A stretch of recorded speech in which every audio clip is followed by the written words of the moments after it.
Audio কথনে সবাইকে স্বাগত জানাচ্ছি। আমরা শুরু করেছিলাম শীর্ষেন্দু মুখোপাধ্যায়ের উপন্যাস 'গঞ্জের মানুষ'। উপন্যাসটি আমি ৩টি পর্বে ভাগ করে পড়েছি। প্রথম ২টি পর্ব আমি আগেই পড়েছি এবং আপলোড করেছি। ডেসক্রিপশন বক্সে সেই ২টি পর্বের লিংক আমি দিয়ে দিচ্ছি। আজকে আমি পড়ছি উপন্যাসটির শেষ পর্ব।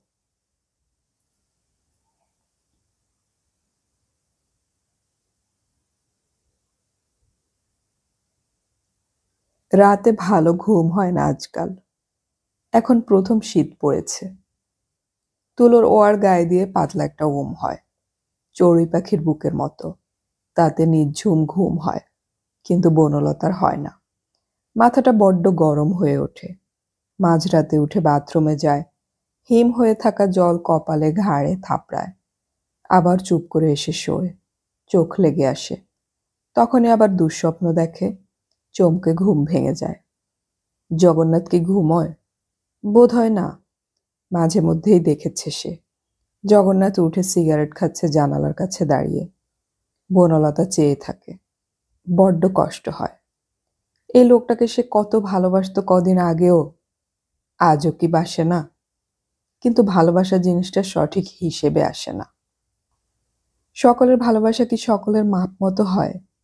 বৃথা এক ভালোবাসার রক্তস্রোত এক গোপন ক্ষতস্থান থেকে টিপ টিপ করে ফোঁটায় গড়িয়ে যাচ্ছে। তার সামনে অঞ্জলি পেতে বসে কে ভিক্ষে করছে? কে পান করছে পিপাসার্তের মতো? কেউ না। রক্তক্ষরণ বৃথা হয়ে যায়। সর্বক্ষণ বনলতা তার বাবার কথা ভাবে আজকাল। আর ঘুমের মধ্যেও শুনতে পায় একটা দূর উড়োজাহাজের ম্লান কিছু অবিরল শব্দ। কলঘরে যখন কলের জল বয়ে যায় বেখেয়ালে, তেমনি এক উদাস করা শব্দ সেটা। উড়োজাহাজের কথা কেন বনলতার মনে আসে? সে তো কৌশিকের দিকে একবারের বেশি তাকিয়েও দেখেনি। একটা উড়োজাহাজ কোথায় কত দূরে ভাসিয়ে নিয়ে গেছে একটা অচেনা লোককে। আর এই ঘুমহীন অন্ধকারে নিজের হৃদয়ের ভিতরে সেই শব্দটাই বাগান থেকে উড়ে আসা বোকা ফড়িংয়ের মতো উড়ে উড়ে বসে, পাখা কাঁপায়। এও কি ভালোবাসা? বনলতা আর এসব বিশ্বাস করে না। বড় খাট, তার একপাশে বনলতা পড়ে থাকে। কদিন হলো জগন্নাথ তার আলাদা বিছানা করেছে চৌকিতে। এক ঘরের দুপাশে দুজন। শরীর স্পর্শ হয় না। কথাবার্তা কমে গেছে ঢের। চোখাচোখি তারা এড়িয়ে চলে। কিছুই হয়নি। বাইরের কোনো কলহ নয়, অপমানও নয়, ভুল বোঝাবুঝি নয়। শুধু একদিন মারকুটে বাজে কতগুলো ছেলের সঙ্গে ঝগড়া করতে যাচ্ছিল বলে জগন্নাথকে আটকাতে গিয়েছিল সে। জগন্নাথ বনলতার অমন সুন্দর চিকন কেশরাশি দুহাতে মুঠো করে চেপে ধরে বলেছিল, ইউ বিচ। কেন বলেছিল? ভাবতে গেলে বনলতার দুটো চোখের কোল জুড়ে টলটল জল জমে ওঠে। কেন বলেছিল জগন্নাথ? মুখ ফুসকে যে কথা বেরোয় তার কি কোনো শিকড় থাকে না? সে কি হঠাৎ উড়ে আসা কথা? সে কি বাইরে থেকে আসা? তা নয়। বনলতা জানে একসময় বাবা তাকে শিখিয়েছিল মুখ ফসকে কথা বলে কিছু নেই। কথার জন্ম মুখে হয় না। কথা জন্মায় মানুষের গহীন অন্ধকার মনে। সেই মনে কে কারটা দেখতে পাচ্ছে। বনলতা জানে। জগন্নাথ কিছু সচেতন ভাবে বলেনি। ছেলে মেয়েগুলোর উপর বড্ড রেগে গিয়েছিল বলে তার মাথা ঠিক ছিল না। মনের ভারসাম্য হারিয়ে ফেলেছিল। ওটুকুর জন্য ক্ষমাও করা যেত জগন্নাথকে। কিন্তু ক্ষমা জগন্নাথ চাইছে না। একবার উন্মুক্ত জগন্নাথ বনলতার দিকে অকপটে তাকিয়ে যদি একবার ক্ষমা চাইত। বনলতা তাই জানে। কথাটা মুখ ফসকে বেরোলেও মনে কখনো না কখনো তার জন্ম হয়েছিল। মানুষ এরকম আচমকা কখনো না কখনো তার অন্ধকার মনটাকে প্রকাশ করে ফেলে। বনলতার ঘুম আসে না। সারা রাত কেবলই পাশ ফেরে। পাশ বালিশ আঁকড়ে ধরে। বিছানাটা শরীরের তাপে গরমে আরো অসহ্য হয়ে যায়। আবার তখন পাশ ফিরে ঠান্ডার দিকে চলে যায় সে। বালিশ উল্টে শোয়। ঘুমোয় একটু। স্বপ্ন দেখে। জেগেই থাকে বেশি। সকালবেলাটায় একরকম ভালোই থাকে বনলতা। রান্নাঘরে তার তখন হাজার কাজ। কাজ অবশ্য যেটুকু তা বনলতার অগোছালো স্বভাব আর অনভ্যাসের জন্য হাজার গুণ বাড়ে। ডালের জল পড়ে উনুন নিভে যায়। তরকারি কাটতে বসে আঁচ বইয়ে দেয়, আবার কয়লা ঢেলে আঁচ করতে গিয়ে গুচ্ছের কয়লা নষ্ট। এরকম কত কি হয়। তবু সে সময়টুকু ব্যস্ত থেকে কিছুক্ষণ অন্তত সে তার উড়োজাহাজের শব্দ আর গোপন রক্তক্ষরণের হাত থেকে রেহাই পায়। ততক্ষণ চোখের জলটুকুকে অন্তত আটকাতে পারে। জগন্নাথ আজকাল সকালে খবরের কাগজ মুখে দিয়েই কাটায়, চা চায় না। বনলতাই বার তিনেক চা দিয়ে যায়। শিশিরে ভেজা কবষ্ণ এই প্রথম শীতের সকালগুলো তাদের কত সুন্দর কাটতে পারে না। বয়ে যায়, ঝরে যায়, নষ্ট হয়ে যায় তাদের সুন্দর সময়। অভিমানে? না, তাও নয়। অভিমানের ভিতরেও একটা কিছু আছে যা ক্রমশই ভালোবাসাকে নষ্ট করে দেয়। কিন্তু এ ঠিক অভিমানও নয়, এ হচ্ছে ব্যবধান। সকালে আজ সেই ব্যবধানটাই টের পেল বনলতা। ঠিকে ঝিটা বড্ড শেয়ানা। বনলতাদের রেশন কার্ড নেই। খোলা বাজার থেকে চাল কিনে তারা। ঠিকে ঝি কদিন হয় একটু সস্তায় তার নিজের রেশনের চিনি দেয় বনলতাকে। তাতে তার প্রতি কেজিতে 2 টাকা লাভ থাকে। তবু 500 গ্রামের হরলিক্সের শিশি ভরে না কেন, এই নিয়ে আজকাল একটা খুঁতখুত করতে শিখেছে বনলতা। আগে খেয়াল করতো না। ঝিও সুযোগটা নিত। বনলতা শেয়ানা হচ্ছে দেখে ঝি আজকাল নতুন কায়দা করে। যতক্ষণ কাজ করে ততক্ষণ বনলতাকে এ বাড়ি সে বাড়ির গল্প শোনায়। খুব আন্তরিকভাবে বনলতার শরীরের খবর নেয়। সংসারের গল্প টল্প শুনতে চায়। কথা বলার লোক পেয়ে বনলতা প্রশ্রয়ও দেয় তাকে। চিনি মাপ নিয়ে কথাটা আর হয়ে ওঠে না। ঝি আজ সকালে চমৎকার একটা গল্প পেঁধেছিল। একটা নতুন বউ আর তার খিটখিটে শাশুড়ির ঝগড়ার কথা। শেষে একদিন বেটার শান্তশিষ্ট বর কেমন করে আস্তে আস্তে মায়ের ওপর বিরক্ত হতে হতে গায়ে হাত তুলে ফেললো, সেই গল্প। গল্পটার চূড়ান্ত জায়গায় এসে বনলতা শুনতে পেল সদরের কড়া নড়ছে। গা করল না। প্রায় সময়ই আজকাল জগন্নাথের ছাত্ররা নম্বর জানতে আসে, এসে এসে ফিরে যায়। পরীক্ষার খাতা ডাঁই হয়ে পড়ে আছে, জগন্নাথ ছোঁয়নি এখনো। কিন্তু আজ কড়া নাড়ার শব্দ হতে না হতেই জগন্নাথ চিৎকার করে ডাকল, বনলতা, দেখে যাও। সেই ডাকে বনলতা কেঁপে উঠল না, চমকালো না, আনন্দিত হলো না। গত প্রায় 15 দিনে যে জগন্নাথ একবারও তাকে এরকম ভাবে ডাকেনি, সে কথাও মনে পড়ল না।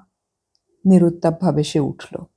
বাইরের ঘরে এসে দেখল খুব সাজ পোশাক পরা 2টি মেয়ে দাঁড়িয়ে আছে, সঙ্গে একটি প্যান্ট পরা ছোকরা। ছোকরাটার চেহারায় জগন্নাথের ছাপ আছে। দুজনের মধ্যে একজন মেয়ে সুন্দরী আর অহংকারী। সে নিষ্পলক এবং তীক্ষ্ণ চোখে বনলতাকে দেখছিল। অন্য মেয়েটির বয়স সৌন্দর্যনের চেয়ে একটু বেশি, বাড়ন্ত মোটাসোটা আহ্লাদী চেহারা, কপালে সাদা টিপ, পরনে সাদা খোলের শাড়ি, মুখে হাসি, হাতে মিষ্টি টিষ্টির বাক্স, একটা শাড়ির প্যাকেটও। সেই এগিয়ে এসে হঠাৎ প্রণাম করে বলল, বৌদি, আমাদের তো চেনো না, আমরা তোমার 2 ননদিনী, আর এটি তোমার দেওর। দেওরটি পেটুক, ননদিনীরা ঝগড়ুটে, খুব সাবধান। বলে হাসল খুব। সৌন্দর্যনা একবারও হাসল না। এসো, বনলতা নিরুত্তাপ গলায় বলল। জগন্নাথের পরিবারের কাউকেই সে চেনে না। এই প্রথম সে ওর পরিবারের লোকজন দেখছে। সঙ্গের ছেলেটি অর্থাৎ তার দেওর ভারী লাজুক, মুখখানি মিষ্টি, চোখ তুলে তাকায় না। সে প্রণাম করার পর সৌন্দর্যন যেন অনিচ্ছা সত্ত্বেও এগিয়ে এলো। বনলতা বলল, থাক না ওসব। না, থাকবে কেন, সম্পর্কে তো তুমি বড়ই, সৌন্দর্যন বলল। মোটা মেয়েটি বলল, আজ কিন্তু থাকছি আমরা, বুঝলে, সারাদিন খাবো দাবো আর তোমার ঘর সংসার দেখব। বনলতা আস্তে করে বলল, দেখো, এতদিনের মধ্যে বুঝি আসার সময় হয়নি? কি করে হবে, আমরা 2 বোন এবারে একসঙ্গে প্রি ইউনিভার্সিটি দিলাম যে। ও, শাড়িটা দেখো তো বৌদি, পছন্দ না হলে দোকানদারকে বলা আছে, বদলে দেবে। দেবক্ষণ, রান্নাঘরে যে কড়াই পুড়ে গেল। যাকগে, আগে দেখো। আর রান্না বান্নার চার্জ আজ আমরা নিচ্ছি। তুমি একটু সাজো তো, নতুন বউকে একটু দেখি কোনের সাজে। তুমি আজ বিবি সেজে বসে থাকবে কিন্তু বৌদি, মায়েরই বলছি। জগন্নাথ আবার খবরের কাগজে মুখ ঢেকেছে। আর চোখে দেখে নিল বনলতা। একটা দীর্ঘশ্বাস ভেঙে কয়েকটা দ্রুত শ্বাস ফেলে নিল সে। এরা সব জগন্নাথের বোন, ভাই, কিন্তু তার কে? সুন্দর মেয়েটা কথা বলছে না, কিন্তু প্রায় একদৃষ্টে তাকিয়ে আছে। অহংকারী মুখ চোখ এবং চোখে একটা ঈর্ষার জ্বালাও আছে। বুঝি সুন্দরীদের এই এক মুশকিল, অন্য সুন্দরীর মুখোমুখি হলেই তারা বড্ড সচেতন হয়ে ওঠে। বনলতা নিজের চেহারা নিয়ে কতকাল ভাবে না। তুমি রেবা না? বনলতা সুন্দরী জনের দিকে তাকিয়ে বলে। হুম। সংক্ষিপ্ত উত্তর দিয়ে রেবা মুখটা ফিরিয়ে নেয়। কি সুন্দর তুমি! ছাই, তোমার কাছে কিচ্ছু না, সে বলল। বনলতা একটু হাসল। ঠিকই, সে এখনো যা সুন্দর তার কাছে বহু সুন্দরী ম্লান হয়ে যায়। তবু সে বলল, আমার আর চেহারা কি, বিয়ের আগে যাও বা একটু ছিল, এখন সব গেছে। মোটাজন খুব হাসতে থাকে, বলে, বৌদি ভাই, বিয়েটা কি তাহলে তোমার মনের মতো হয়নি? বলেই দাদার দিকে চেয়ে তাড়াতাড়ি জিভ কাটল। জগন্নাথ অবশ্য সেসব লক্ষ্যও করছে না, খবরের কাগজে মুখ ঢেকে আছে। আড়াল থেকে সিগারেটের নীল ধোঁয়া পাকিয়ে পাকিয়ে উঠছে। চলো তোমার রান্নাঘর দেখে আসি, বলে মোটাজন বনলতার কোমর ধরল অনায়াসে, চট করে আপন করতে পারে। বামুনের মেয়ে বিয়ে করেছে বলে জগন্নাথের বাড়ি থেকে ব্যাপারটাকে কেউ অনুমোদন করেনি। প্রায় এক ঘরে অবস্থায় একা বিয়ে করেছিল জগন্নাথ। বিয়ে মানে রেজিস্ট্রেশন, গড় করে কতগুলো সরকারি মন্ত্র বলা, তারপরই তারা বর বউ হয়ে যায়। বুঝি তাই আজও বনলতা নিজেকে বউ বউ ভাবতে পারে না ঠিক মতো। সিঁদুর পরে নামের শেষে বোস লেখে, তবু যেন সেই বনলতা লাহিড়ি রয়ে গেল আজও। রান্নাঘরে এসে মোটাজন বলল, তুমি বুঝি আমার নাম জানো না? আমি দয়াময়ী, সবাই দয়া কিংবা দই বলে ডাকে। বনলতা হাসল, জানি। তরকারি টরকারি বের করো, কুটে দেই। ভাইকে পাঠাই ডিম আনতে, ডিমের ডালনা হোক। হোটেল টোটেল কাছাকাছি নেই? হোটেল দিয়ে কি হবে? দয়া মুখ টিপে হাসল। মুরগির মাংস আনবো। মাছ আছে, ডিম আনানো হবে। আবার মুরগিও? আজ ফিস্টি করতেই এলাম তো, বাবা টাকা দিয়ে দিয়েছে। রেবা দরজায় এসে দাঁড়িয়েছে, মুখের ভাব এখনো কাট কাট। গোমরা মুখেই বলে, তোর কেবল খাওয়া দিদি, সেই জন্যই মুটিয়ে যাচ্ছিস। দয়ার মুখের হাসি শুকোয় না, গলায় হাসির গুড়গুড় শব্দ তুলে বলে, মোটা মানুষদের ধাত ঠান্ডা। আমার তোর মতো মেজাজ খারাপ হয় না রে বা। নতুন বৌদিকে দেখতে এসেছিস, একটু হাসবি তো। হাস আর কি, তোর হাসি আসেই না, মোটারা হাসতে পারে, বলে বনলতার দিকে ফিরে বলল, এই বৌদি, কাপড় টাপড় দাও। পোশাকি শাড়ি পরে তোমার রান্নাঘরের কালি ঝুলি মাখবো নাকি? বনলতা দু বোনকে আট পৌড়ে শাড়ি বের করে দিল। সোমনাথ, জগন্নাথেরই ভাই, গেল দোকানে ডিম মাংস দই কিনতে। কাপড় বদলে রান্নাঘরের দখল নিল। বনলতার ক্লান্তি আসছিল। জলচৌকির ওপর বসে সে দরজার পাটে মাথাটা হেলিয়ে রেখে বলল, তোমরা এ বাসায় প্রথম এলে, আজ না হয় আমিই রাধি। দয়া মাথা নাড়ল। সে হবে না, আমরা জানি তুমি বড়লোকের আদুরি মেয়ে, সংসারে খাটাখাটনির অভ্যাস নেই। নতুন সংসারে এসে তোমাকে খুব খাটতে হচ্ছে। মা তাই পই পই করে বলে দিয়েছে আজ যেন নতুন বউ রান্না না করে। বড়জোর পান টান সেজো, জল গড়িয়ে দিও, কিংবা স্টোভে একটু চা করতে পারো। জগন্নাথ নিজের পরিবারের গল্প কখনো বনলতার কাছে করে না, তবে বনলতা জানে খুব গরিব ঘরে জগন্নাথ মানুষ হয়েছে। পার্টিশনের পর তারা এদেশে যখন আসে তখন প্রায় ভিখিরি দশা। সেই থেকে আস্তে আস্তে তারা দাঁড়িয়েছে। জগন্নাথের বাবা একটা দোকান করে। জগন্নাথ তখনও তার মাইনের মোটা অংশ মাস পয়লায় গিয়ে বাবার হাতে দিয়ে আসে। এখনো কষ্টেই চলে জগন্নাথের সংসার। দয়া সেই কথাই বলছিল, বৌদি, খরচ করাই দেখে ভেবো না যে আমরা বড়লোক, অনেক হিসেব টিসেব করে আমাদের চালাতে হয়। বনলতা ক্লান্ত গলায় বলে, জানি দয়া। রেবা আলুর খোসা ছাড়াতে ছাড়াতে হঠাৎ আবেগহীন গলায় বলল, দাদা আলাদা হওয়াতেই যত গন্ডগোল, নইলে আমরা ভালোই ছিলাম। বেফাস কথা। দয়া তাড়াতাড়ি বলল, বাহ, আলাদা হবে না তো কি, আমাদের একটুখানি বাসা। রেবা তবু জেদি গলায় বলে, দাদার তো বিয়ে করার প্ল্যান ছিল না এখন। সোমনাথ দাঁড়ালে তবে বিয়ে করার কথা। অন্তত একটা বোনের বিয়েও তো দেয়া উচিত ছিল। দয়া বলে, বাহ, তা করতে গেলে বয়স বয়ে যাবে না? পাকা চুলে টোপর পড়বে নাকি? রেবা সোজা বনলতার দিকে তাকিয়ে বলে, কত কষ্ট করে আমাদের বিয়ের জন্য টাকা জমাচ্ছিল, হুট করে নিজেই বিয়ে করে বসলো। দাদা কিরকম যেন হয়ে গেছে। বনলতা জোর করে একটু হাসল। সংসার সম্পর্কে তার অভিজ্ঞতা কম, তবে সংসারে এসবই হয়, আঘাত প্রত্যাঘাত। সে জবাব দিল, মানুষ তো বদলায়। তাই দেখছি। আমি গুণ করেছি রেবা, বনলতা আবার বলল। রেবা উত্তর দিল না, কিন্তু দয়া খুব হাসল। বলল, গুণ করবে না তো কি, আমি আমার বরকে কেমন গুণ করি দেখো। সেই কথায় কেউ হাসল না। রেবা বলল, আলাদা সংসারের খরচ কি কম? এই ফ্ল্যাটটারই তো কত ভাড়া, তার উপর নতুন সব ফার্নিচার, বিছানা, বালিশ, কাপড় চোপড়। দয়া বলে, তুই এত হিসেবে জানতাম না তো রেবি। তবে কেন তুই সিনেমা দেখিস? পুজোর সময় কেন গতবারে পিওর সিল্ক নিলি জোর করে? তুই চুপ কর দিদি, ওর কথা তুমি ধরো না বৌদি, ভীষণ ঝগড়াটে, বলে দয়া। বনলতাকে কোনো আঘাতই তেমন আঘাত করে না। সে ক্লান্ত মাথাটা তেমনি দরজায় হেলিয়ে রেখে বলে, বিয়ের আগে তোমার দাদার এসব হিসেব করা উচিত ছিল। ছিলই তো, সেই জন্যই তো বললাম, দাদা কি রকম যেন হয়ে গেছে। তুই চুপ কর রেবি, এত চটাং চটাং কথা বলিস না, দাদা শুনলে কি ভাববে? দাদার শোনাই উচিত।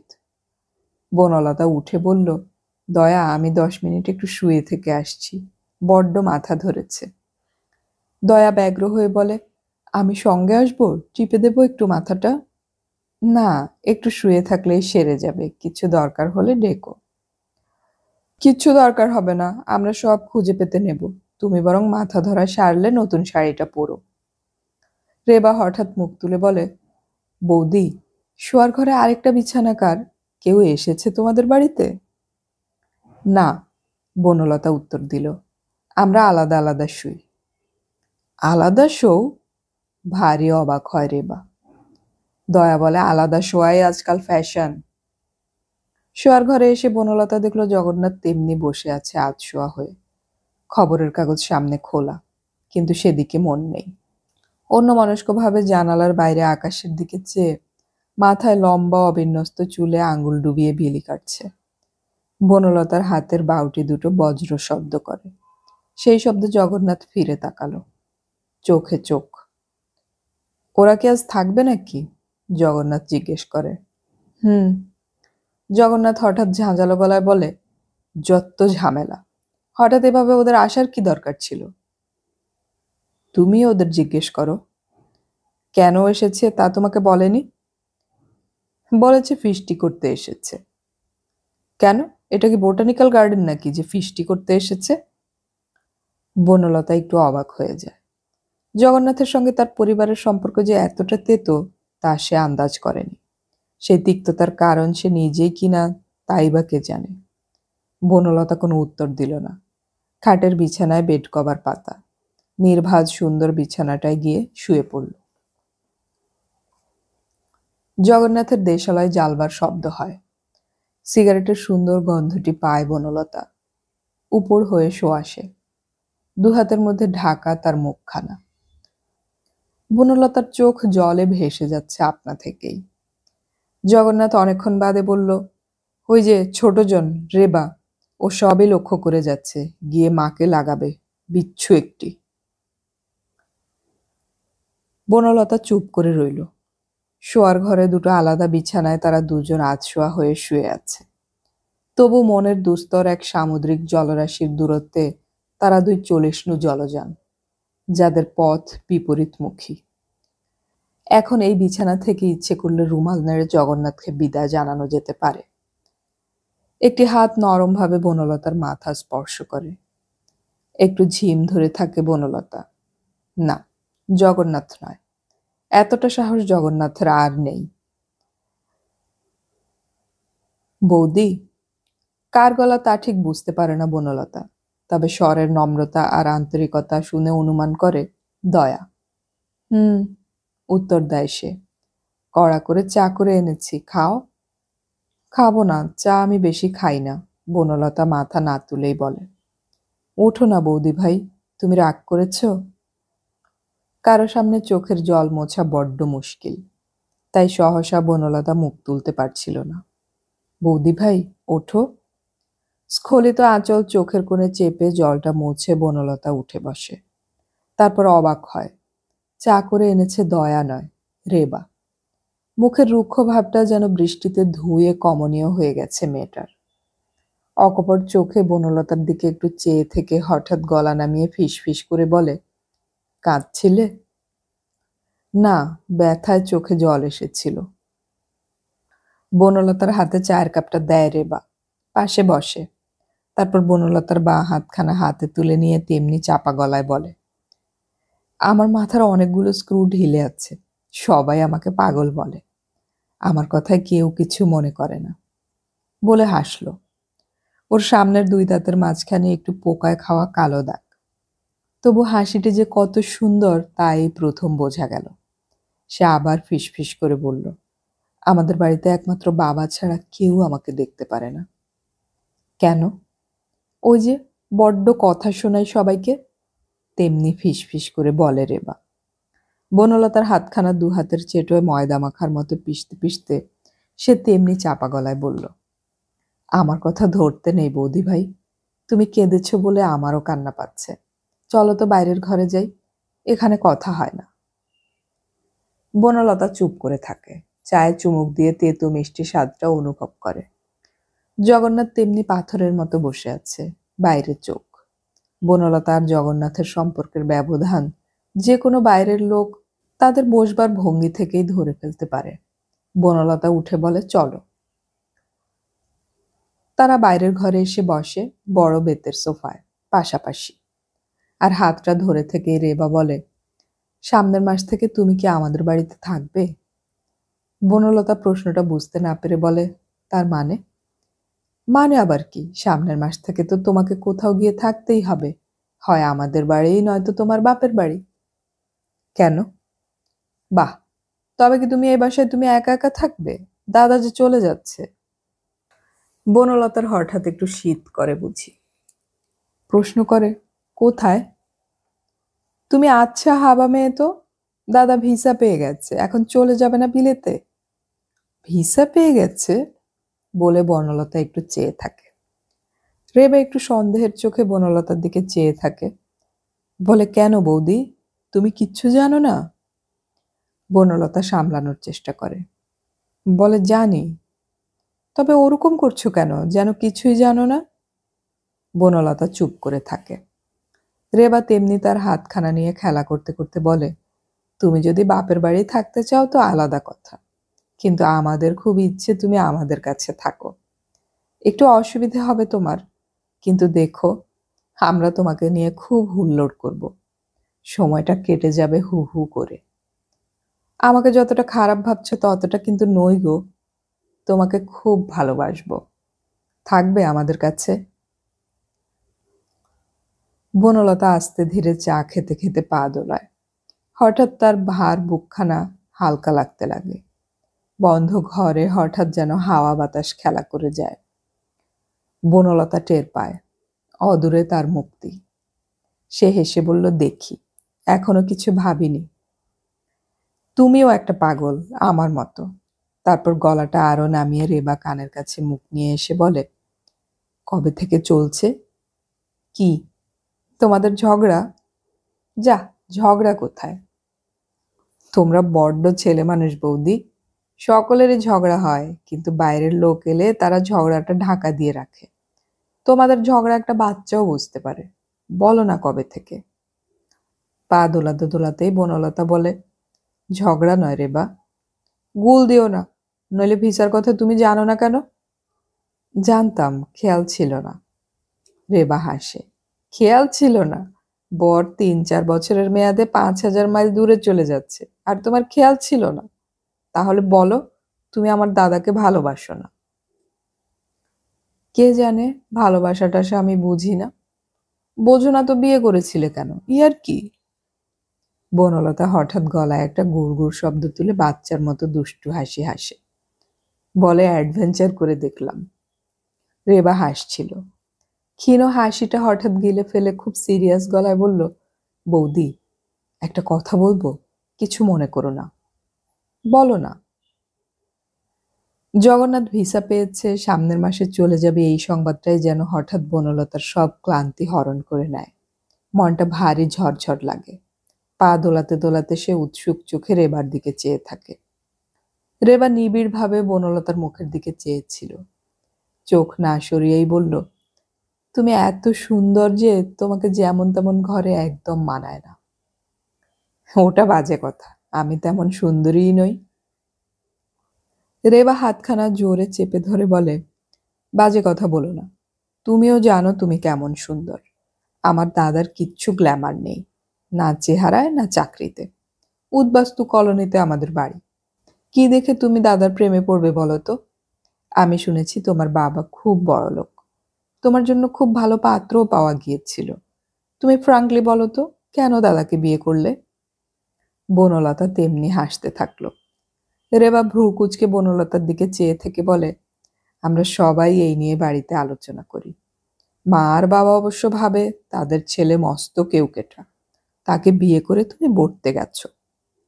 তাদের আপত্তি অবশ্য তুমি বামুনের মেয়ে বলে। সেই কারণেই তোমাকে মা ঘরে নিতে খুঁতখুত করে। বলে বামুনের মেয়ের প্রণাম টোনাম নেওয়া যাবে না, এঁটো ছোঁয়া খাওয়ানো যাবে না, এমন বউ বাড়িতে এলে বড্ড অস্বস্তি। কোনো কথাই বনলতাকে স্পর্শ করে না, সে হাসে। রেবা একটা শ্বাস ফেলে বলে, আমরা কিন্তু মা বাবার মতো ভাবি না, আমরা আলোচনা করি। কি দেখে দাদাকে তুমি বিয়ে করলে, কিছুতেই আমাদের মাথায় আসে না। বলবে? বলবার মতো কিছু নয়, নিজেকে আমি তেমন কিছু ভাবি না।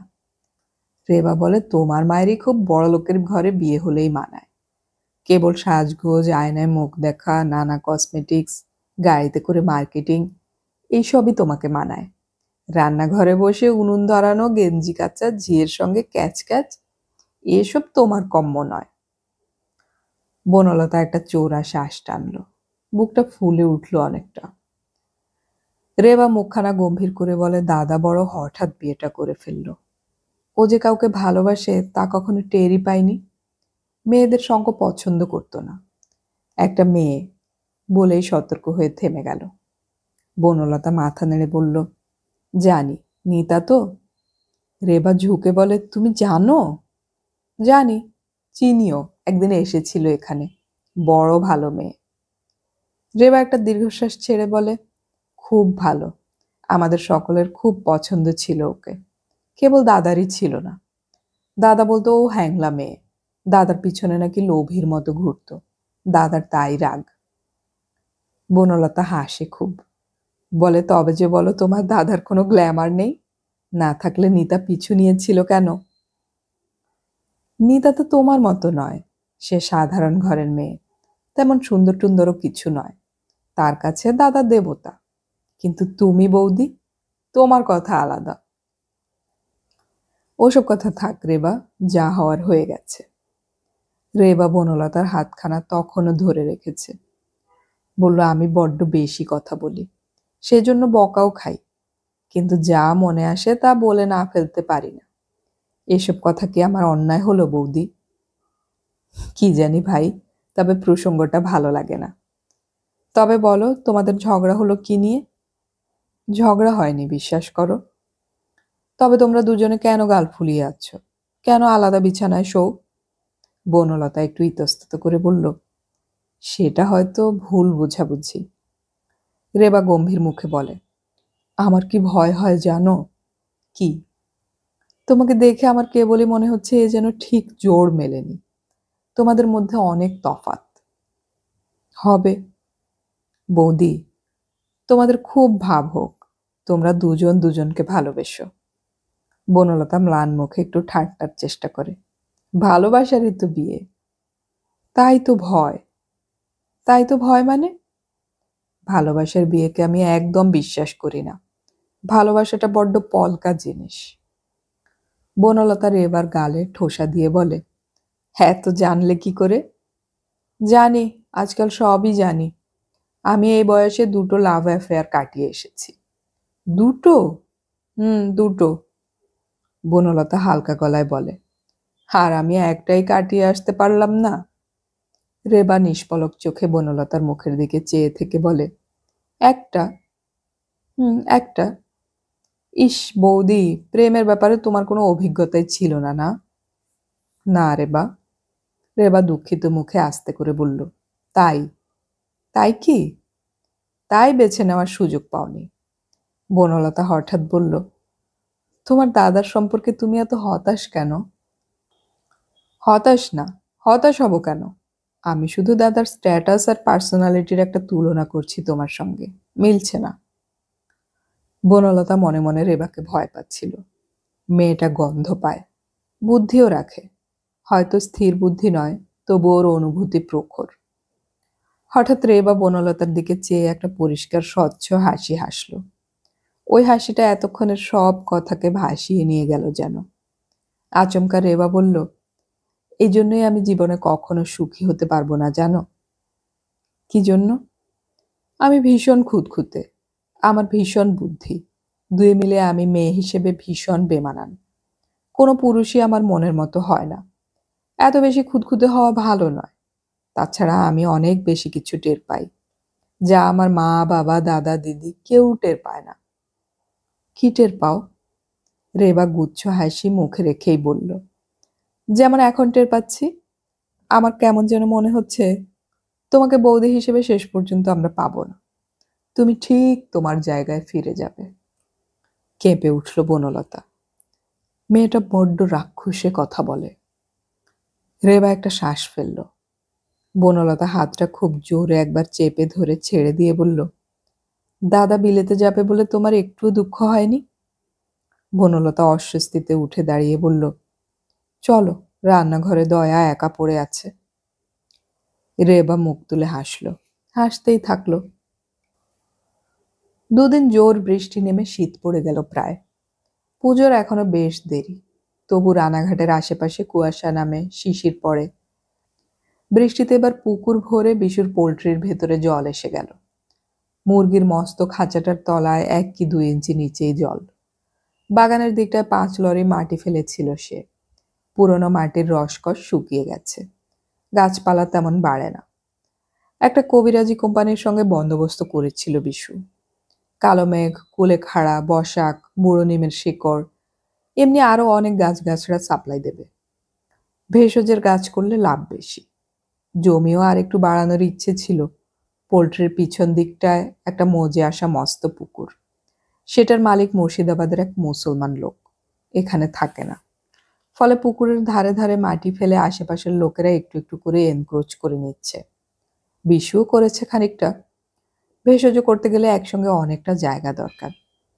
বুড়ো মুসলমানটা মাঝে মাঝে তদারকিতে আসে, এসে অসহায়ভাবে পুকুরটাকে ক্রমশ ছোট হতে দেখে যায়। লোকে এমনিতেই জমি দখল করে নিচ্ছে, কাজে কারো কেনার গরজ নেই। বুড়ো লোকটা বিক্রি করতে চেয়েছে অনেকবার, কিন্তু পারেনি। এবার বুড়ো লোকটা এলে কিছু থোক টাকা ধরে দিয়ে 10 কাঠার মতো জমি নিয়ে হাসিল করবে। পুকুর বলে সস্তাও হবে, বুড়ো ফাঁদে পড়ে ছেড়েও দেবে। কারণ জমি এমনিতেও বেহাত হয়ে যাচ্ছে। বৃষ্টির পর সেই পুকুরের অবস্থা দেখে একটু দমে গেল বিশু। 5 লরি মাটি বৃষ্টিতে ধুয়ে নিয়ে গেছে। পয়সাটা জলে গেল। মাছের চারা ছেড়েছিল কিছু, ভেসে গেছে। সকালে বিশু মানুষজন নিয়ে পুকুরটার ভিতরে জলে একটা বাঁধ দেওয়ার চেষ্টা করছিল। জলে কাদায় মাখামাখি অবস্থা তার। বাঁধ না দিলে তার ঘরের ভিত ডুবে যাবে এরপর। চারদিক থেকে পুকুরে মাটি পড়ে পড়ে জল ফুলে উঠছে। পাম্প করে জলটা বের করে দেওয়ার কথা কেউ ভাবেনি। নালা টালাও কেটে দেওয়া হয়নি। কাজেই পুকুরের জমা জল এখন বৃষ্টি পেলেই ফুলে উঠে চারদিক ভাসায়। এরকম চললে ভেষজের বাগান চুলোয় তো যাবেই, পোল্ট্রিও তুলে দিতে হবে। সারা সকাল ভাঙা ইট, কাঠের কুদো, পুরনো টিন, এসব নানা জিনিস দিয়ে ভুসভুসে পচা কাদার জলে একটা বাঁধ দেওয়ার বৃথার চেষ্টা করেছে সে। মনীষরা হেসে আকুল। তারা বলে, পুরো পাড়টা বাঁধাবেন তবে তো? একটুখানি জায়গায় বাঁধ তুললে জল আটকাবে না। কোনো ক্রমে বাঁশের খোঁটা পুঁতে ইট ফেলে টিন খাড়া করে একটা কিম্ভূত কিমাকার বাঁধ দাঁড় করিয়ে বিশু এসে হাত পা ধুচ্ছিল। দুটো মুরগির ঝিমুনি ধরেছে, তাদের খাঁচা থেকে বের করে ফেলে রাখা হয়েছে চালা ঘরে। কেটে কুটে বাজারের হোটেলে পাঠিয়ে দেবে। আর কটা মুরগির ঝিমুনি লাগতে পারে সেই চিন্তা করতে করতে বিশু ঘরে এসে গামছা নিয়ে স্নানে বেরোতে যাবে। ঠিক সেই সময় দরজায় দাঁড়িয়ে দেখল মেঘলা আকাশের নিচে ছাই রঙা আলোয় চাতালতলার রাস্তা দিয়ে একটি বাহারি মেয়ে আসছে। কমলা রঙের শাড়ি, গায়ে একটা বাটিকের কাজ করা খদ্দরের চাদর, হাতে বেঁটে ছাতা। গাছপালার ভিতরে মুখটা দেখা যায় না, কিন্তু গায়ের অসম্ভব ফর্সা রংটা ঝিলিক দেয়। বিশু এক লাফে বারান্দা থেকে নামল। সামনের ছোট্ট জমিটা পার হয়ে গেট খুলে দুহাত উপরে তুলে চেঁচিয়ে বলল, বনা। বনলতার চারিদিকে চাইছিল। বিশুকে দেখে হাসল একটু। কর্তাকে নিয়ে এলি না? বনলতা কাছাকাছি এসে ভ্রু কুচকে একটু দেখেই বলল, একেবারে গাইয়া হয়ে গেছিস। একেবারে। তোর মাছ আর হাঁস মুরগি দেখতে এলাম। বিশুর মাথা থেকে তেল গড়িয়ে নামছে, গায়েও তেল মাখা হাতের থাবড়া দেখা যাচ্ছে। টলা মারার সময় পায়নি। ঘরে এনে বিছানায় বনলতাকে বসিয়ে বলল, বস, দুটো ডুব মেরে আসি।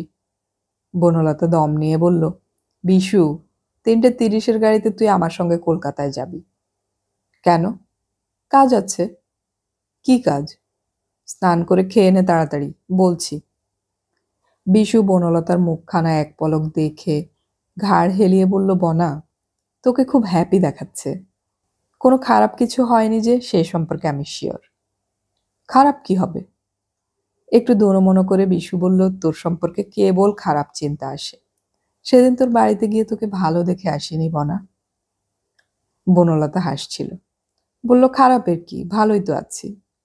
না, তুই ভালো ছিলি না সেদিন, আজ তোকে ভালো দেখাচ্ছে। তুই ডুব দিয়ে আয়। তুই দুটো ভাত খাবি আমার সঙ্গে বনা? ডিমের অমলেট করব, ভালো মাছ আছে, খাবি? বনলতা মাথা নাড়ে, না রে। বিশু মায়াময় চোখে তাকিয়ে বলে, তুই বরাবর কম খাস, কিচ্ছু খেতে চাস না কখনো। তুই যা তো। বিশু গেল। আনন্দে শীষ দিচ্ছিল। তার পায়ে এক আনন্দিত চঞ্চলতা। পুকুরের বাঁধ বা মুরগির ঝিমুনি রোগের কথা সে একদম ভুলে গেল। বাচ্চা যে ছেলেটা বিশুর সব কাজকর্ম করে, সে ছিপ নিয়ে বসেছিল পুকুরের ধারে। তার পিঠে 2 থাবড়া মেরে বিশু তুলে দিল। বলল, দৌড়ে যা, ঘরে এক দিদিমণি বসে আছে দেখবি, আমার বোন হয়। তাকে 1 কাপ দুধ গরম করে দিবি। দুধ খেতে না চাইলে চা করে দিবি, যা। ছেলেটা দৌড়ালো। বিশু ঝাঁপ দিল জলে। 3:30 গাড়িটা পেয়ে গেল তারা। রানাঘাট লোকাল প্রায় ফাঁকাই থাকে এ সময়। বিশু বনলতাকে জানালার ধারে বসালো, চিনেবাদাম কিনে দিল 1 রাশ। স্টেশনে চেনা লোকজন অনেক। গাঁগঞ্জের লোক সব কৌতূহল চেপে রাখতে পারে না। জিজ্ঞেস করে, সঙ্গে উনি কে গো বিশুদা? বিশু তার গরবী মুখখানা তুলে বলে, আমার বোন হয়। তোমার তো 3 কুলে কেউ। কথা শেষ হয় না। বিশু প্রায় ধমকে বলে, এইটুকু বেলা থেকে আমরা একসঙ্গে মানুষ, রক্তের সম্পর্কের চেয়ে বড় সম্পর্ক। তারপর জাপান স্যারের কথা আসে, পাম্পসেট ভাড়ার কথা আসে, অস্ট্রেলিয়ান গো বীজের কথা উঠে পড়ে। নানান জনের সঙ্গে এমন ইন্টারভিউ দিতে দিতে গাড়ির ভৌ বাজে। বিশু লাফিয়ে গাড়িতে ওঠে। বনলতার পাশে বসতে বসতে তৃপ্ত মুখে বলে, সবাই চেনে আমাকে। তাই দেখছি, বলে বনলতা হাসে। চিনেবাদাম আঙুলের চাপে ভাঙতে পারে না বনলতা, দাঁতে কামড়ে ভাঙে। দেখে বিশু ভ্রু কুচকে বলে, কত জীবাণু থাকে খোসায়, তো তুই ভেঙে দে। বিশু খোসা ছাড়িয়ে দিতে থাকে। বনলতা সস্নেহে ওর দিকে চেয়ে থেকে বলে, গাইয়া কোথাকার। কি কথা বলবি বলছিলি যে? বনলতা এতক্ষণ সব ভুলে গিয়েছিল। এবার মনে পড়ে গেল। বনলতা, জগন্নাথ, বিয়ে, সব। একটা শ্বাস ফেলে বলল, তেমন কিছু না, তুই আজ একবার বাবার কাছে যা। গিয়ে তুই বলিস বনলতা একবার দেখতে চায় আপনাকে, একবার, একটুক্ষণের জন্য। বিশু উদাস মুখ করে বসে রইল একটু। তারপর বলল, বল আর কি, তুই সোজা বাড়িতে চল না, তাড়িয়ে তো দেবে না। বনলতা মাথা নাড়ল। না, সে ভারী লজ্জা করবে আমার। তার উপর প্রেশারের রোগী, হঠাৎ আমাকে দেখে যদি ব্যস্ত হয়ে পড়ে। তা অবশ্য ঠিক, কিন্তু তুই হঠাৎ বুড়োকে দেখতে চাস কেন? এমনি, প্রায় রাত্রিরে আমি বাবাকে নিয়ে দুঃস্বপ্ন দেখি। স্বপ্ন স্বপ্নই। বনলতা বাদাম খাওয়া বন্ধ করে বাইরের চলমান প্রকৃতির দিকে খানিক চেয়ে রইল। তারপর হাতের দলা পাকানো রুমাল তুলে চোখের উপর একটু চেপে ধরল। গলাটা ধরে গেছে। যখন কথা বলল তখন লক্ষ্য করল বিশু। বনলতা বলল, তাছাড়া আমি বার্নপুরে একটা মাস্টারি নিয়ে চলে যাচ্ছি। সামনের মাসে জয়েনিং ডেট। কলকাতায় আর আসা হবে না। বিশু চমকে বলে, কোথায় চলে যাচ্ছিস? বার্নপুর। কেন বনা? তোদের প্রফেসর বোস বিলেতে চলে যাচ্ছে, একা আমি কোথায় থাকবো?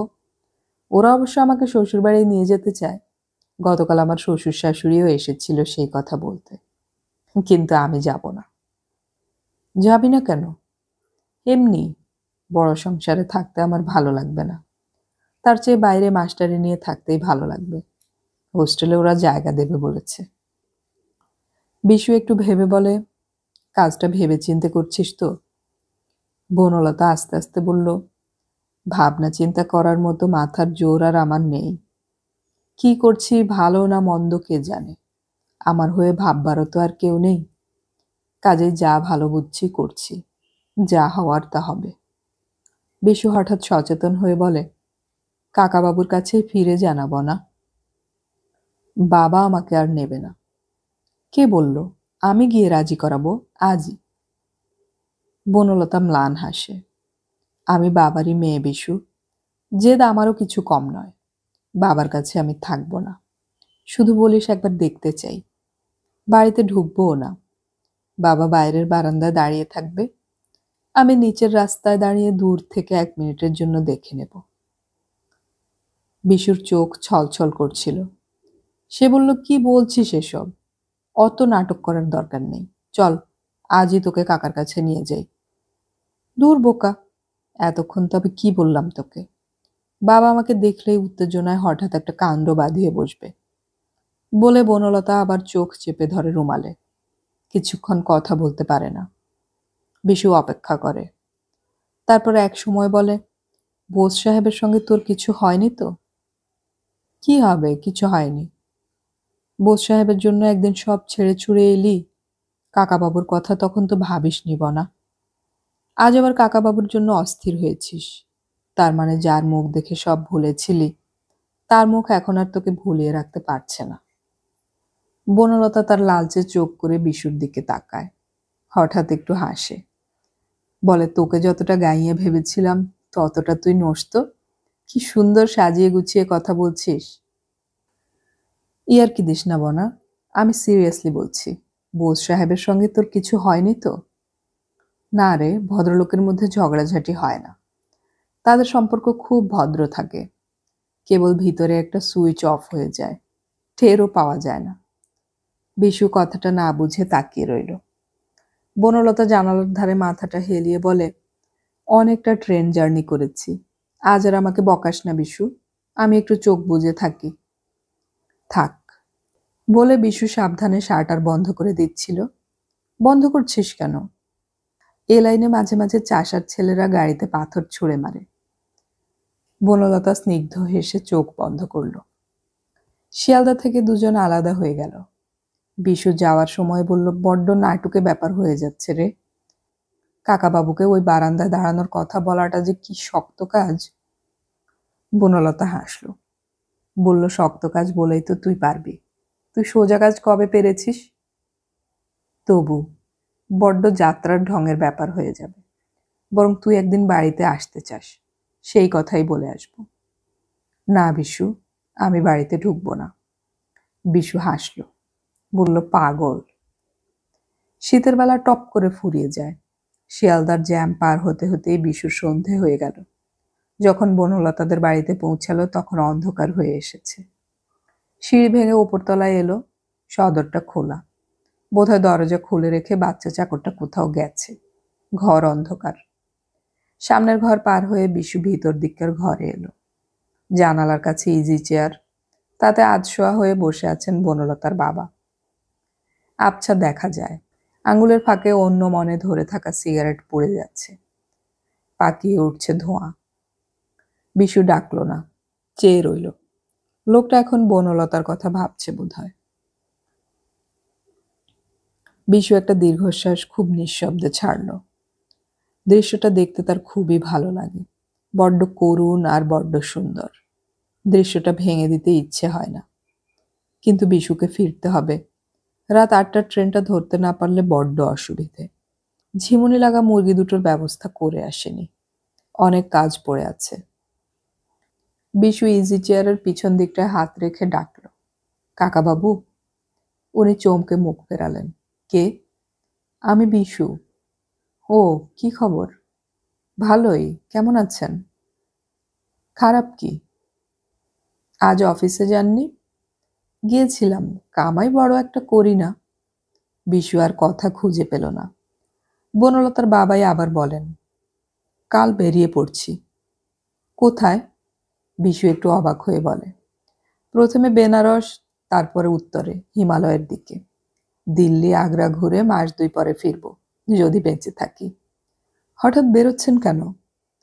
একা আর ভালো লাগে না। যাওয়ার আগে বনলতাকে একটা খবর দেবেন না?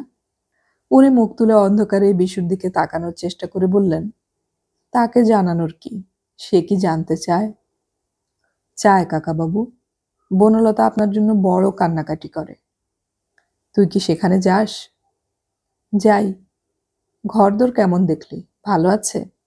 আছে। তবে আর কি? বলে উনি চুপ করে খানিকক্ষণ ভাবেন, তারপর মুখ তুলে বলেন, বিয়ের পর মেয়েরা যত তাড়াতাড়ি পর হয়ে যায় ততই ভালো। বাপের বাড়ির টান থাকলে মেয়েরা সুখী হয় না।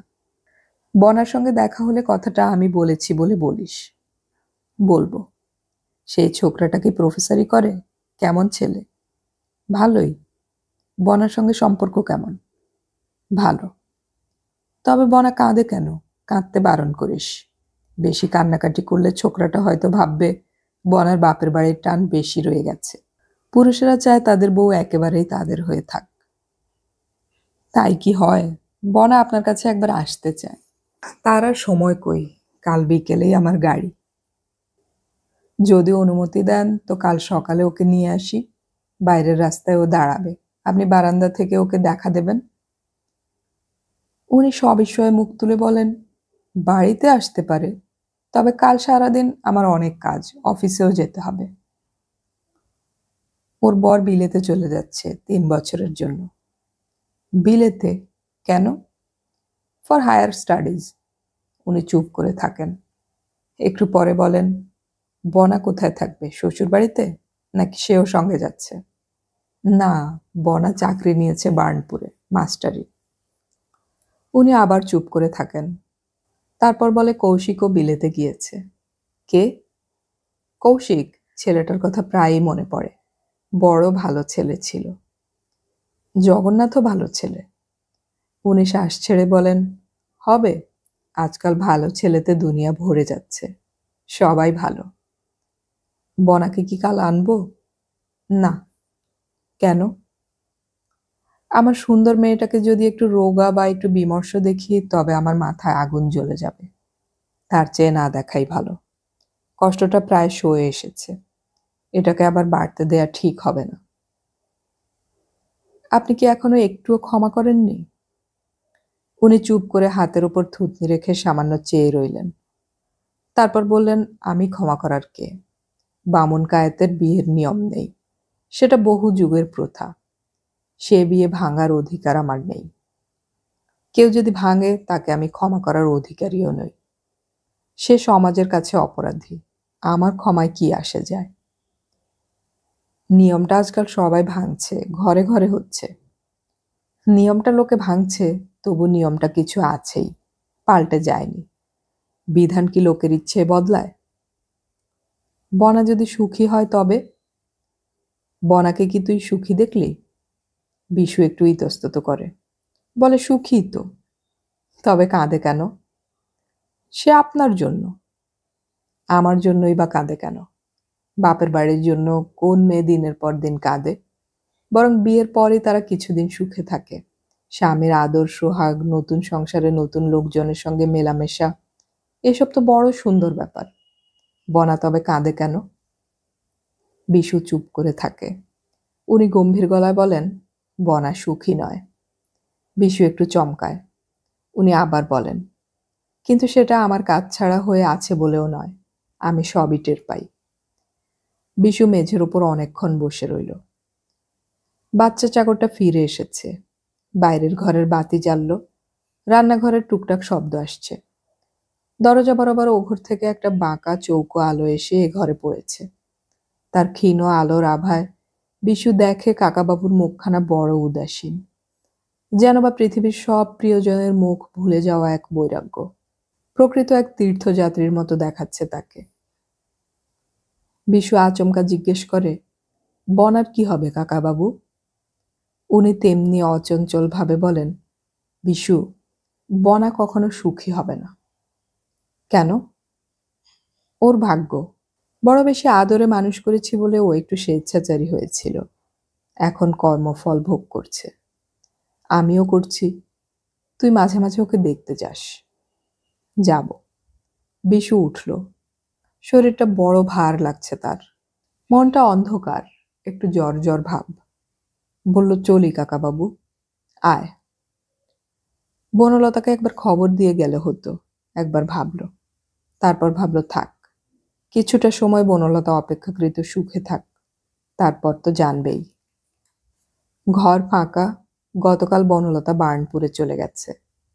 আসবাবপত্রগুলো জলের দরে বেচে দিয়েছে জগন্নাথ। কিছু বাসনপত্র বাড়িতে পাঠিয়ে দিয়েছে। জগন্নাথ মেঝেতে বিছানা পেতে শোয়। তার সুটকেস সব গোছানো হয়ে গেছে। পরশুদিন দমদম থেকে তার প্লেন ছাড়বে। অপেক্ষা করা ছাড়া আর কিছুই করার নেই। এ কয়দিন তাকে বাড়িতে থাকার জন্য মা বাবা বারবার বলেছিল। জগন্নাথ রাজি হয়নি। তার আর বনলতার সম্পর্ক নিয়ে পাছে কোনো প্রশ্ন ওঠে। বনলতার কথা দীর্ঘ সময় ধরে মনে পড়ে। দুপুরে ঘুমিয়ে উঠে জগন্নাথ সিগারেট ধরিয়ে আধশোয়া হয়ে বসেছিল। ফাঁকা ঘরটা কি ভীষণ বিষণ্ণ লাগছে। রোদ মরা আলোয় ঘরটা ঘুলিয়ে উঠছে অন্ধকার। জগন্নাথ চেয়ে থাকে। অনেক দিন আগেকার একটা ঘটনা মনে পড়ে গেল। সেদিন তারা সদ্য এক ঘরে প্রথম থাকছে। এক বিছানায় দুজনের মধ্যে কোনো সংশয়ের লেশ মাত্র ছিল না। কত এলোমেলো পাগলাটে ভালোবাসার কথা বলেছিল তারা। তারপরে এসেছিল সেই সময় যখন তারা শরীরে শরীর দিয়েছিল। সেই প্রথম আনন্দময় উন্মোচনের মুহূর্তে সুন্দর ক্ষণটিতে হঠাৎ বনলতা একটু অস্ফুট চিৎকার করেছিল। ঠেলে সরিয়ে দিতে চেয়েছিল জগন্নাথকে। জগন্নাথ ঠিক বুঝতে পারেনি কি হয়েছিল। সে ছাড়েনি। আর তখন হঠাৎ জগন্নাথকে চমকে দিয়ে বনলতা তার কোমরে একটা লাথি মেরেছিল। বলেছিল, এত পশু কেন তুমি? বড্ড অপ্রস্তুত হয়েছিল জগন্নাথ। অপমানের লজ্জায় উঠে বসে সে তাড়াতাড়ি তার শরীর ঢেকে বসে রইল। অনেকক্ষণ ধরে হাঁপিয়েছিল বনলতা। ঘামা মুখে ফ্যানের তলায় বসে উদ্ভ্রান্তের মতো চেয়ে রইল সামনের দেয়ালে। তারপর জল খেয়ে শান্ত হয়ে বলল, আমার এসব করতে ঘেন্না হচ্ছে। জগন্নাথ কথা বলেনি। বনলতা হঠাৎ মুখ ঢেকে কেঁদে ফেলে বলল, ভীষণ নোংরা লাগছে বুঝলে। জগন্নাথ ভেবেছিল অভিজ্ঞতার অভাব আর শৈশব থেকে লালিত সংস্কারই এর কারণ। সে বলেছিল, এটা স্বাভাবিক ব্যাপার, এতে নোংরামের কিছু নেই বনলতা। বনলতা অনেকক্ষণ কেঁদে বলল, জানি আমার কোনো গোঁড়ামিও নেই, কিন্তু হঠাৎ ওই সময়টায় আমার ভিতরে কি যেন হচ্ছিল। কি ঠিক বোঝাতে পারবো না। কি একটা যেন ভেঙে চুরে যাচ্ছে। কারা যেন আমার ভেতর থেকে চিৎকার করে বলছে, এ কাজ করো না, এ মহাপাপ। জগন্নাথ একটু হেসে বলেছিল, ওসব ভীষণ, তোমার কল্পনা। তারপর ধীরে ধীরে তারা ব্যাপারটা স্বাভাবিক করে ফেলেছিল। বনলতা আর পাগলামি করত না। কিন্তু বনলতার সেই লাথিটার কথা কোনো দিনই জগন্নাথ ভুলবে না। আজ এই ঘটনাটা বড্ড বড় হয়ে জগন্নাথের মনটাকে আচ্ছন্ন করল। সে ভাবতে লাগলো বনলতাকে সম্পূর্ণ পাওয়ার মুহূর্তে রূঢ় প্রত্যাখ্যান। তারপর আবার তাকে নিয়েছিল বনলতা, নাকি সে ঠিক গ্রহণ নয়? তবে কি প্রতিটির অতিক্রিয়ায় ছিল বনলতার আত্মবিসর্জন? জগন্নাথ জেনে গেছে বনলতার ঘরে তার আর ফেরা হবে না। ভাগ্য ভালো বনলতা আজও সন্তান সম্ভবা হয়নি, হলে ঝামেলা হতো। বনলতার সঙ্গে প্রায় অকারণেই বোধহয় তার ছাড়াছাড়ি হয়ে গেল। জন্মের শোধ, কিংবা ঠিক অকারণেও নয়, গূঢ় নিহিত কোনো কারণ ছিলই, যা বুঝতে অনেকদিন সময় লাগবে। সহজে ফিরবে না জগন্নাথ, সে যাবে দূরে, আরো বহু দূরের নিকটে। সেই সংস্কৃত শ্লোকটা কেবলই মনে পড়ে, হে অচ্যুত, দুই দলের মাঝখানে আমার রথ স্থান করো, আমি দেখি কিভাবে যোদ্ধাবৃন্দ অবস্থান করছে। আজকের সমুদ্রত রণে কার সঙ্গে আমার যুদ্ধ? অবশ্যম্ভাবী এই শ্লোকের সঙ্গে অরিজিতের মুখখানা চোখের সামনেই ভেসে ওঠে। গড় ঠিকানিয়া অরিজিৎ ভবঘুরে পৃথিবীর যুদ্ধক্ষেত্রে যে বেরিয়ে পড়েছিল। জগন্নাথের সুখের আড়াল সরে গেছে, সামনে মহাপৃথিবী, অবারিত মানুষের সমাজ, ঘর ভাঙা দুঃখ থাকে থাক। জগন্নাথ একবার সেই যুদ্ধক্ষেত্রে গিয়ে দাঁড়াবে। মৃত্যুর আগে অন্তত এক মুহূর্তের জন্যও সে নিজেকে সঠিক অনুভব করতে চায়। সিগারেটটা ফেলে দিল জগন্নাথ, হাসল একা একা। বড় ভাবপ্রবণ হয়ে যাচ্ছে সে। বয়স হচ্ছে না তোমার জগন্নাথ? যে বয়সে লোকে ঘরে ফিরে সেই বয়সে ঘর ছাড়ার কথা কেউ ভাবে? অরিজিৎ একটি মেয়েকে পছন্দ করে এসেছে বনগাঁ থেকে, শিগগিরই বিয়ে। জগন্নাথ সাদা দেয়ালের দিকে মুখ করে শুয়ে রইল, মুখে একটু বিষণ্ণ হাসি। অরিজিৎ আর কখনো বেরিয়ে পড়বে না। কি আশ্চর্য! গৃহস্থ অরিজিতের কথা ভাবতে তার বড় হাসি পায়। জগন্নাথ ভাবতে লাগলো, কখনো হাসলো, কখনো গম্ভীর আর বিষণ্ণ হয়ে রইল। তার মাথার ভিতর দিয়ে কখনো বনলতা, কখনো অরিজিৎ, কখনো সেই ফটোতে দেখা কৌশিক, এবং আরো কত মুখ ভেসে যেতে লাগলো। একটা উড়োজাহাজের শব্দ কেন যে বারবার শোনে বনলতা। মাঝরাতে ঘুম ভেঙে উঠে বসে, ঠিক বুঝতে পারে না কোথায় আছে। তাদের এন্টালের বাড়িতে, নাকি জগন্নাথের সঙ্গে সেই পাইকপাড়ায়। ঝিমুনি কেটে গেলে খেয়াল হয় এটা হোস্টেল, এটা বার্নপুর, বর্ধমান জেলা। ছোট্ট ঘরে দুটো বেড, অন্যটায় আরেকজন মিস্ট্রেস থাকে। তার বড় নিঃসাড় ঘুম।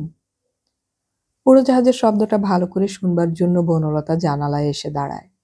বন্ধ পাল্লা দুটো খুলে শিকের ফাঁক দিয়ে মুখখানা বের করে দেয় যথাসম্ভব। শীত হাওয়া এসে লাগে, ঠান্ডা লোহার শিক গালে লেগে গাল কনকন করে, চোখে জল আসে। তবু প্রাণপণে কুয়াশার ভিতরে চেয়ে থাকে বনলতা। একটা উড়োজাহাজ অবিরল উড়ে যাচ্ছে দূর থেকে দূরে, কিন্তু সে মিলিয়ে যায় না। শব্দটা কল্পনায় থেকে যায়, থাকে হৃদয় জুড়ে। কাছাকাছি কোনো নদী নেই, তবু বনলতা এই মাঝরাতে দোতলার জানালা খুললে টের পায় অদূরে এক নদী বয়ে যাচ্ছে। কি মিষ্টি তার ঝর্ণা ঝরা শব্দ। ওপারে একটা অন্ধকারে দূর পৃথিবী। বনলতা তার এই জীবনে যত মানুষকে ভালোবেসেছিল, সবাই সেই ওপারে রয়েছে, একটু দূরে। কিন্তু ঠিক কেউই হারিয়ে যায়নি। ততদিন হারাবে না যতদিন উড়োজাহাজের শব্দটা তার থাকবে। মস্ত পৃথিবীটা তার প্রিয়জনদের টেনে নিয়ে গেছে। বনলতা নিঃশব্দে সাবধানে আবার জানালা বন্ধ করে ফিরে আসে, শোয়। তারপর অবিরল জলধারায় ভাসে তার চোখ। উড়োজাহাজের ম্লান শব্দটাই তাকে তখন আস্তে আস্তে ঘুম পাড়াতে থাকে।